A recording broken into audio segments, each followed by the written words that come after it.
오늘 M7 테슬라 소식부터 전달 드리도록 하겠습니다. 자, 테슬라 또 오늘도 얘기가 많아요. 일단 요 테슬라 말씀드리기 전에 이제 말씀드렸듯이 미국 주 빅테크사들이 이번 주부터 분기 실적 발표를 시작을 하거든요. 일단 테슬라는 23일에 장 마감 이후에 2분기 실적 발표하고 알파벳도 이날 하고요.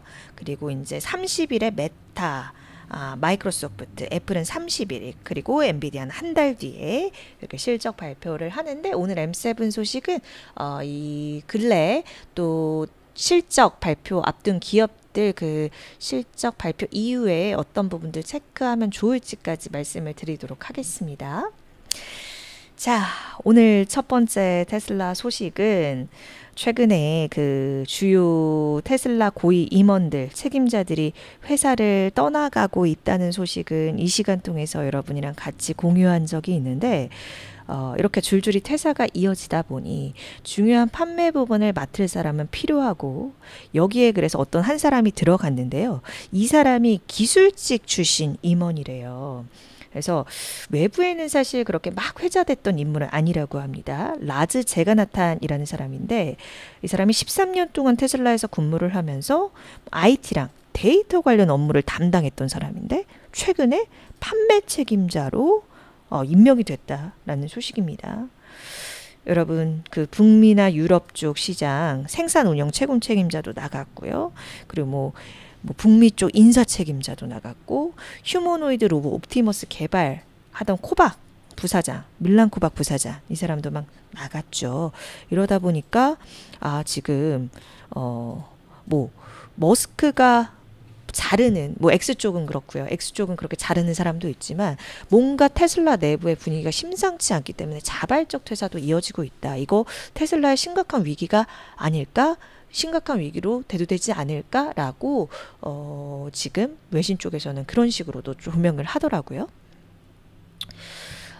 지금 요거 관련해서 이제 보시면 될 것 같고, 그리고 23일에 장마금의 2분기 실적 발표, 그러니까 4월부터 6월까지의 실적 발표를 앞두고 있는 테슬라인데, 일단 그 전기차 2분기의 인도량은 앞서 좀 발표가 된 바가 있죠.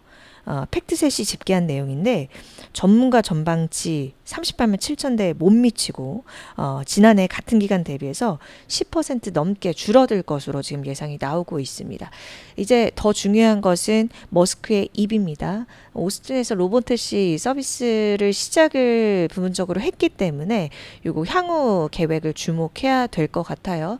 지금 뭐 구글 웨이모, VS 이렇게 뜨고, 막 루시드도 로보택시 막 말부터 한다고 이래서 요거 관련해서 어떠한 또 비전을 제시할지를 주목해 보시는 게 좋을 것 같고, 그리고 그 하나의 크고 아름다운 법안 관련해서 테슬라의 38% 정도를 차지하고 있는 탄소 배출권 관련해서도 어떠한 발언을 내놓을지 궁금해집니다. 뭐 옵티머스 도입이라든지 로보택시 관련한 비전은 우리가 이미 뭐 사실 주주로서는 어느 정도 내포된, 서로가 그냥 이렇게 암묵적으로 동의한 그 비전에 대해서는 동의하고 있지만, 그 저번 분기 실적 발표보다 조금 더 구체화한 계획을 내놓을지, 뭐 시기나 뭐 이런 내용들, 그런 부분을 살펴보셔야 될 것 같아요. 네, 우리 330 온에어를 이 시간에 해주면 좋은데, 이 시간이 저는 가장 여유로워. 저희가 330 온에어를 포추님 이 시간에 못하는 이유는 저희가 어쨌든 하루 동안에 가장 또 회자됐던 이슈를 장 마감에 좀 살펴본다라는 이유로, 그것 때문에 약간 구성을 이렇게 했습니다. 하지만 우리 구독자님들의 의견은 항상 저희가 귀 기울여 듣기 때문에 오늘 마침 저희가 또 부서 회의해요. 그래서 요 내용도 들어왔다고 공유해 드릴게요. 포츠님, 좋은 의견 감사드려요. 자, 그리고 하나 더 볼게요. 지금 그록이 최근에 그 친 히틀러 답변하고 막 정치적 발언 이상하게 해서 많이 문제가 되고, 뭐 사식 출시 후에 이런 얘기가 비일비재 했었잖아요. 근데 머스크가요, 며칠 전에 뭐 아동 친화용 챗봇 베이비 그록을 내놓겠다, 이렇게 또 언급을 했습니다.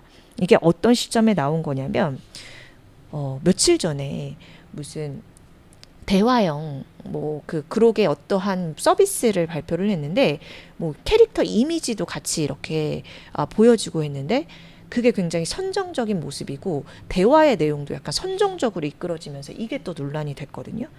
그래서 뭐 이런저런 뭐 친나치 발언 이런 선정적인 콘텐츠 이런 비판이 거세지니까 머스크가 이 사용자 중에 분명히 어린 인원들도 어린 친구들도 있을 거고 좀 구분을 할 수 있도록 아동용 그로 별도 개발하겠다. 별도 개발 계획을 발표한 것으로 보입니다.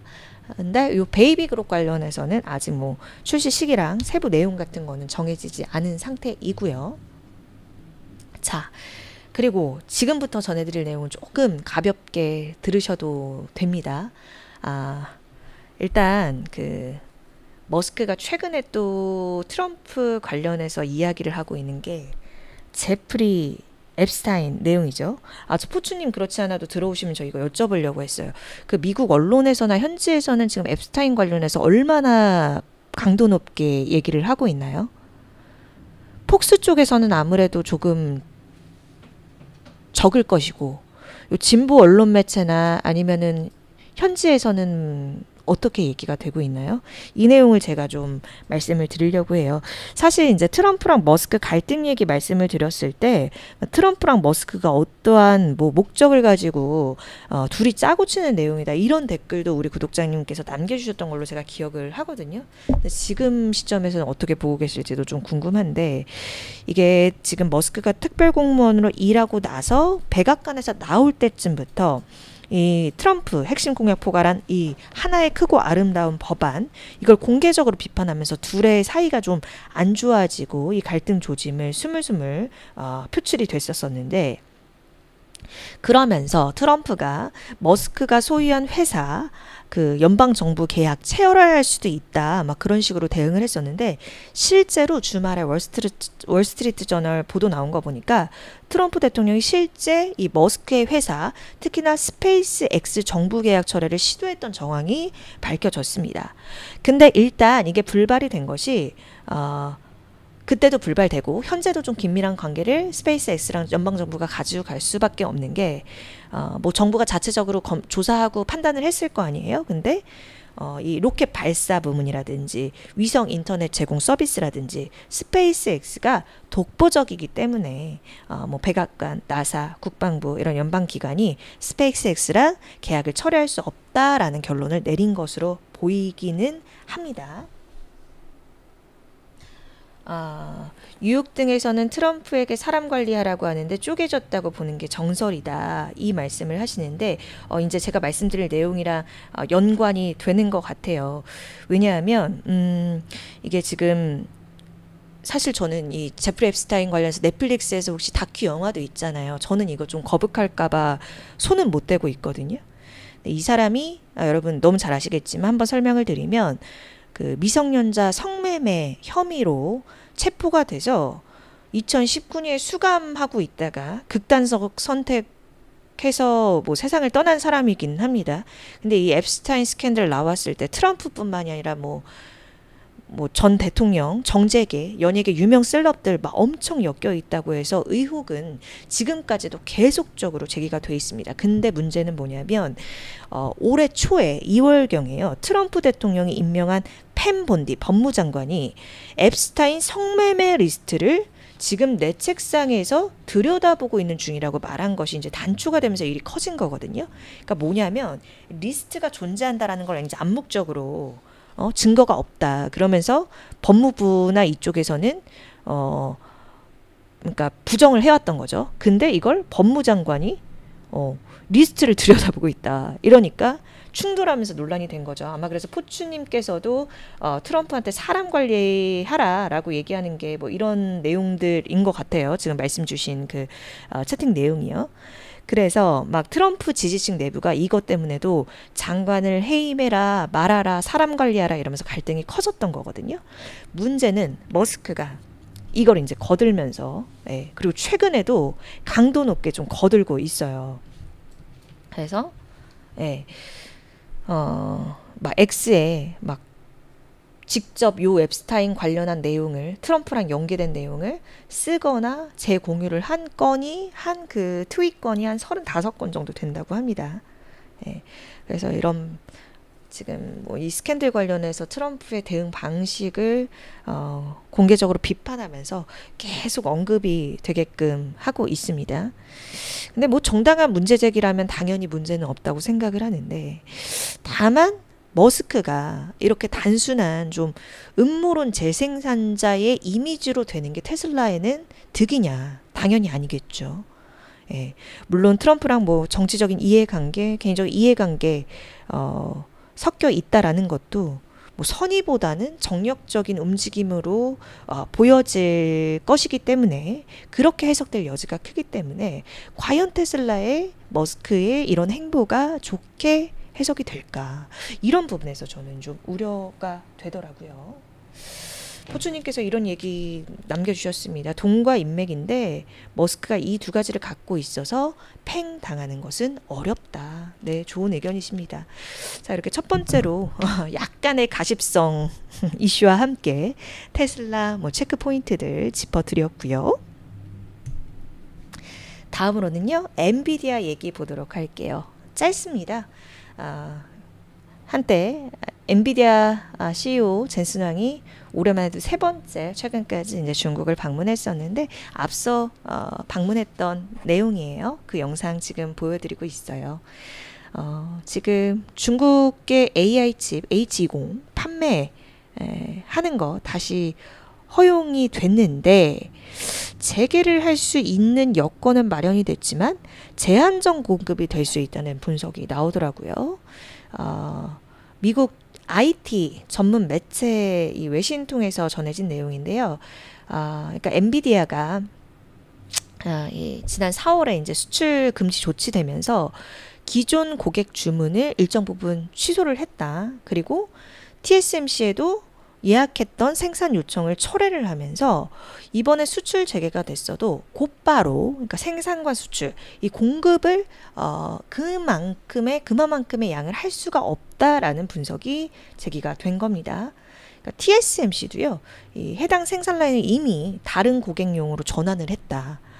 그래서 다시 엔비디아 거 생산하고 생산에 나서려면 최대 9개월이 소요될 수 있다라는 분석이 나온 것입니다. 그래서 이 수출 제한이 다시 허용이 됐었어도 바로 이제 공급에 나설 수 없을 수도 있다라는 이 가능성에 대해서 엔비디아 관련해서는 이번 주말에 가장 나온 소식 중에 가장 큰 소식이라서 전달을 드렸습니다. 엔비디아는 실적 발표 이번 주 중에 막 있지는 않고요. 8월 27일에 실적 공개가 됩니다. 이 부분도 참고해 보시면 좋겠고요. 다음으로는 메타 소식 전달 드릴게요. 네. 자, 애플로서는 악재, 메타로서는 호재, 뭐 이렇게 볼 수 있으려나요? 저커버그가 직접 이제 영입에 나서면서 여러 인물들을 막 정말 영입을 하고 있는데, 그 애플 출신 루밍팡에 이어서 이번에는 마크 리, 톰 건터라는 사람까지 애플 출신, 그러니까 총 3명을 영입을 한 것이죠. 이 톰 건터라는 사람은요, 애플 파운데이션 모델팀을 총괄했던 이 루밍팡이랑 함께 핵심 연구원으로서 역할을 맡았던 사람이라고 합니다. 그래서 일단 지금 그 루밍팡, 이 사람이 먼저 애플 그 초지능 연구소 있죠? 여기에 합류한 상태이고, 톰 건터, 마크리, 이 사람도 이제 곧 이 초지능 연구소에 합류를 한다라고 합니다. 지금 보니까 일부 연구진한테 마크 저커버그가 인재 영입하면서 이 보상 패키지 한 규모가 어느 정도냐 봤더니 4년간 최대 3억 달러, 4,200억 원, 우리 돈으로 4,200억 원에 달한다고 합니다. 자, 이런 가운데 한 가지 더 보실 소식이, 지금 메타가 막 오픈 AI랑 뭐 여러 맞소 이런 데는 지금 제가 말씀드린 요 EU AI 모델 규정 서명에 합류를 했거든요. 근데 메타는 이게 다음 달부터 적용되는 건데 범용 인공지능 모델 규정에 서명하지 않기로 했다는 소식이 나와서 이 소식 전달 드리려고 해요. 지금 메탈 글로벌 정책 책임자인데 이 사람이 자기 링크드인에 남겼어요. 유럽이 AI 관련해 잘못된 방향으로 나가고 있다. 이 규정이 AI 모델 개발자한테 법적 불확실성을 제공하고 AI 법의 범위를 훨씬 넘어서는 조치를 포함하고 있다면서 이 서명에 거부하는 그 이유를 밝힌 것입니다. 이렇게 한 가지로 묶어두는 것이 오히려 유럽의 AI 모델 개발 활용을 위축시키고 유럽 기업들의 성장을 저해할 수 있다고 또 덧붙였는데요. 이 내용이 무엇이냐면 유럽연합이 작년에 요 AI 기술 안정성, 투명성 목표로 하는 AI법을 통과를 시켰습니다. 그래서 뭐 구글, 메타, 오픈AI 이렇게 수천 개 기업에 적용이 되는데 요거를 이제 배경으로 해서 EU 집행위원회가 지난주에 범용 AI 모델을 위한 기업들의 가이드라인인 실천 규약, 코드 프랙티스라고 해요. 요 실천 규약 최종안을 발표를 해서 각 기업이 자율적으로 서명 여부를 결정을 하도록 했습니다. 근데 이게 사실은 자율적으로 서명 여부를 결정했지만 서명에 참여하고 하지 않고는 분명 기업에 영향을 미치겠죠. 그러니까 이 이슈가 총체적으로 의미하는 것은 메타의 불참 선언이 단순한 서명 여부가 아니라 이제 글로벌 AI 산업 규제에 있어서 주도권 다툼 이런 측면에서 해석을 한다면 우리가 좀 들여다볼 부분이 더 많겠죠.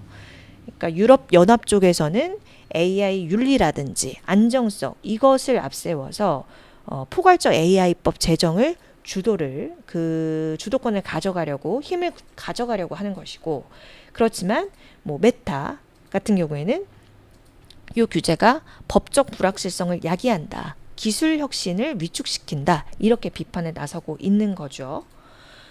그러니까 자율적인 규범이기는 한데 사실상의 압박 수단이라고 보시면 되는 것이고 서명 안 하면 예를 들어 뭐 이렇게 갈 여지가 있지 않을까요? 그러니까 EU 당국한테 규제 당국한테 서명한 데보다는 서명 안 한 기업들이 더 압박적으로 감독을 받을 가능성도 있고 그러니까 참여하게 되면 행정적 혜택 같은 게 있을 수 있지만 안 하면 리스크라는 구조에서 봤을 때 서명 안 한 메타 같은 기업에는 이게 부담으로 작용할 수 있는 요인이 되지 않을까 해석이 되더라고요.